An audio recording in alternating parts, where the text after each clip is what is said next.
What's up and welcome to the video. I'm excited for this one. We are talking about the Galaxy S23 Ultra. Lots of anticipation for this phone. We've already unboxed it as well via a YouTube short. So if you haven't seen that, take some time to watch that. But this phone is great. Samsung pulled like an Apple this year where they only made marginal improvements to it, but it might have resulted in a phone that is in contention for best Android smartphone of the year, and we're in March. Let's get into the details. Now I say they pulled an Apple because when you look at the 23 Ultra compared to the 22 Ultra, they look really, really similar.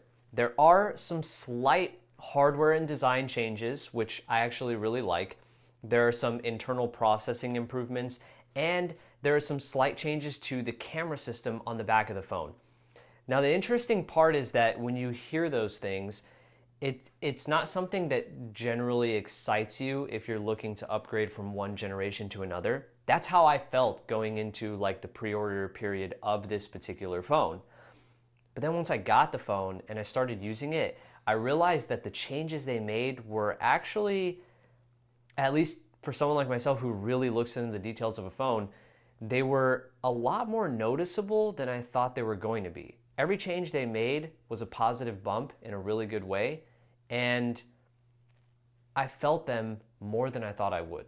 From a display perspective, there's a lot that feels familiar here. It's still 6.8 inches, it's still a massive smartphone, and in terms of display quality, it's still one of the best, if not the best display that you'll find on a smartphone in 2023. And while a lot of things are familiar, like resolution and max brightness and display quality, the changes that Samsung did make are definitely noticeable. So the 23 Ultra is slightly thicker, it feels slightly heavier in the hand, and my personal favorite part, Samsung did a really good job of somewhat flattening out the edges of the display, which when you're holding the smartphone, just make it feel so much better to look at, so much better to use. There's less accidental touches whenever you're doing things like gaming. Writing on the display with the S Pen feels better and more natural. So the changes that they made, super subtle, but definitely still noticeable, especially whenever you're using the phone day to day. Where the S23 Ultra really shined while I was using it was actually in regards to what Samsung improved internally. Which again, like when I read the specs on paper, it didn't seem like that overwhelming difference, but whenever I was using it, it was a completely different story.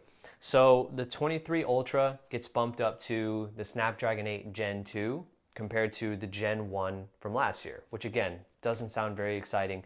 Now this year around, Qualcomm, I guess, teamed up with Samsung and they made specific chips called, well, I don't know if they're specific chips, but they're just overclocked versions of the Snapdragon 8 Gen 2, and they're calling it Snapdragon 8 Gen 2 for Galaxy.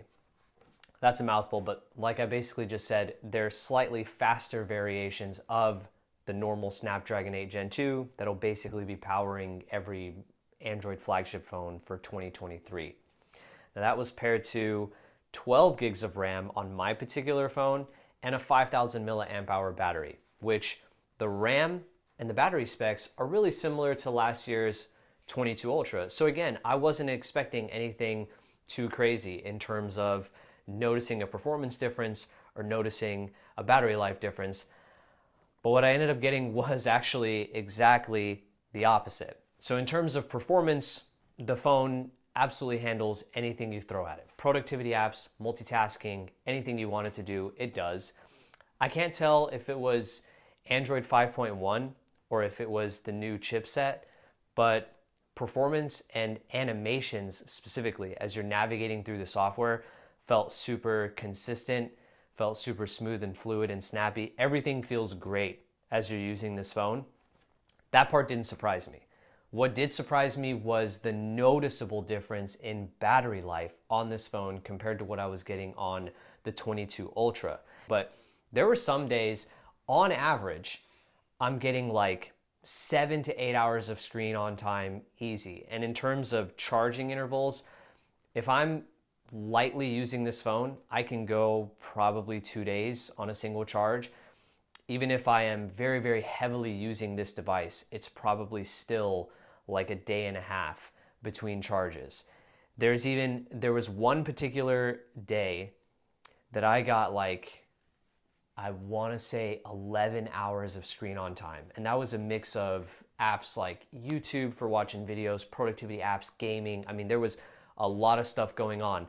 11 hours of dedicated screen on time.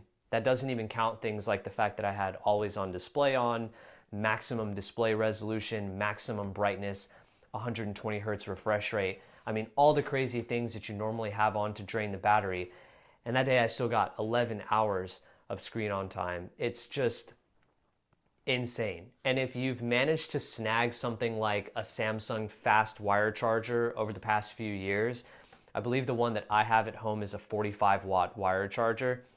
I would plug that in, and within 15 minutes, if I was in the low 20s, I was probably back up to the mid 50s, and it was fully charged again in like just under an hour, which is absolutely insane because you plug this in, you go take a shower, maybe shave, get ready or something like that. If you plug it in even for 15 or 20 minutes, you're getting like close to a day's worth of power for my particular use case scenario, which was absolutely wild. So again, reading the upgrades on paper, I was like, okay, that's not very exciting. Using the phone day to day, this has been one of the best battery life experiences I have had on a flagship phone. And it's especially glaring whenever I think about my other primary phone that's in my other pocket, the 14 Pro Max that gets charged at least once every 24 hours now. So Qualcomm and Samsung, y'all absolutely knocked it out of the park with the chipset battery software combination here. It's incredible. And of course, it wouldn't be an Ultra phone from Samsung without talking about the ridiculous number chasing type of camera system on the back of the phone. Now, there's a lot of hardware that returns from last year's 22 Ultra, but there is one difference. So as far as the camera system on the back goes, we're looking at a new 200 megapixel wide angle sensor. We have a 12 megapixel ultra wide, 10 megapixel telephoto, and a 10 megapixel periscope telephoto lens as well.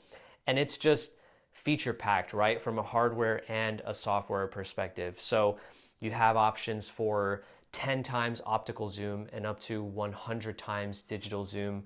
And I think Samsung has done a good job year over year of continuously trying to improve their image processing to try to sharpen out some of those photos that you might take using the ridiculous zoom capabilities on this phone. So what I really like to do is like go to a street that has a really long distance to it and just see what type of photos you can capture by just continuously zooming in down the street. So we tried that. We got all the way up to 100 times. We took a picture of a stop sign at the end of the street. And when you're in the viewfinder, things look really blurry, really grainy. It almost looks like a watercolor painting. But then whenever you take the photo, like I said, Samsung's image processing is actually pretty good. It was able to sharpen up some stuff from the picture of that stop sign. But I think if you're going to use the ridiculous amounts of zoom on this camera, I think the sweet spot is 30 times digital. You can still capture a pretty decent amount of detail at 30 times. And even if you do something like 10 times, which is still optical, obviously, you capture a ridiculous amount of detail at 10 times zoom.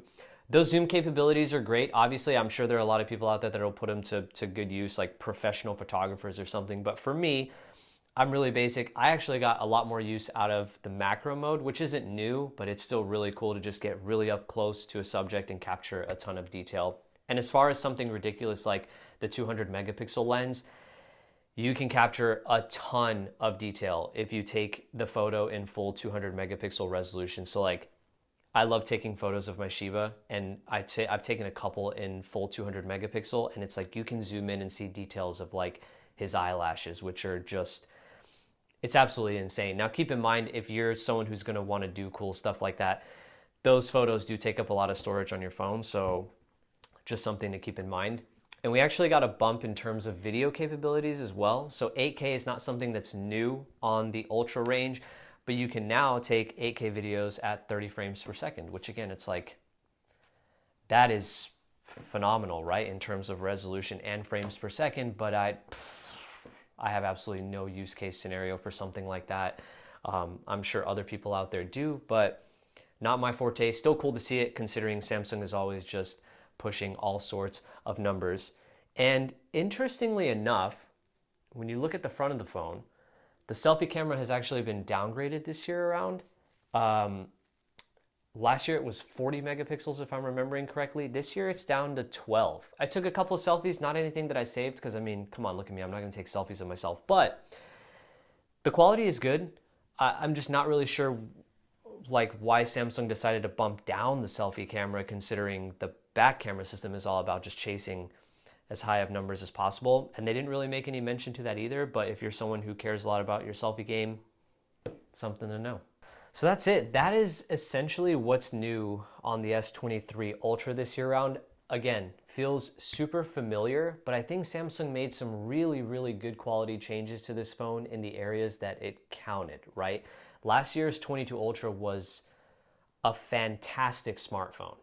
So the approach Samsung took this year was like, okay, well, I mean, we're not going to radically change a fantastic smartphone, but what areas can we actually change? And I happen to like all of the areas that they changed. And that's why at the beginning of this video, I prefaced by saying this, I mean, we're in March, but this could potentially compete for like best flagship Android phone of the year already, because everything about it lives up to the Ultra moniker, right? I mean, you're getting the biggest and best display that Samsung has to offer, unless you want to go extremely radical and get yourself a Fold. But in terms of a slab smartphone, you're getting the biggest and best display that Samsung has to offer, the wildest camera system that they have to offer that's completely capable and takes amazing photos. You're getting the integrated S Pen, which is still great for people who are going to want a drawing and a writing experience that's just integrated with the phone, no additional hardware needed. That's fantastic. You're getting the IP68 water and dust resistance rating, the great performance, the great battery life. This thing is spec'd out. Like, this is a monster of a smartphone, but it also comes with a monster price tag. So the 256 gig model with 8 gigs of RAM starts at $1199, which is, you know, that's to be expected of a flagship smartphone of this caliber. But I think what's been interesting to see from Samsung this year around, and I've seen a lot of folks talk about this on Twitter as well, is their trade-in values were very, very different this year. So we're fortunate enough to be partnered with Samsung in some ways where we do get some hardware from them, which is fantastic. But in some particular cases, especially over the last couple of years, we've been purchasing the products directly from Samsung. They've had some fantastic trade-in values. I remember going from like the S20 Ultra to like the 21 Ultra, and the trade-in values, even from 21 to 22, like they'd offer some ridiculous stuff. Like if you trade in last year's ultra high-end flagship phone, they'd give you like $800-900 or something like that. This year around, when I checked the trade-in value of my 22 Ultra to jump to the 23, it was like $500. So very much adjusted. I know a lot of people felt that as well. If you have the opportunity, you can try to sell the phone yourself, maybe to make some extra money. But it was interesting to see Samsung go down that trade-in value route where it's like completely different from what we've seen from them in the past. Needless to say, monster smartphone, comes with a monster price tag. If you have something like a 22 Ultra, I think it all depends on what you're looking for in a smartphone. I was perfectly happy jumping from a 22 to a 23 Ultra, but this is something that I love doing. It might not necessarily be for everyone. If you have something like a 21, maybe it's worth the jump, because at the end of the day, this is still a fantastic smartphone. But just like any other purchase, it's mainly going to come down to how you feel about the price tag. But in terms of the quality of the phone itself, this phone absolutely lives up to, I think, every expectation it had when it came out, and it absolutely lives up to the hype. It's a fantastic smartphone. So if you're looking at getting one, I don't think you're going to regret it. If you enjoyed the video, hit like and subscribe down below. Thank you so much for watching, and I will see you in the next one. Peace.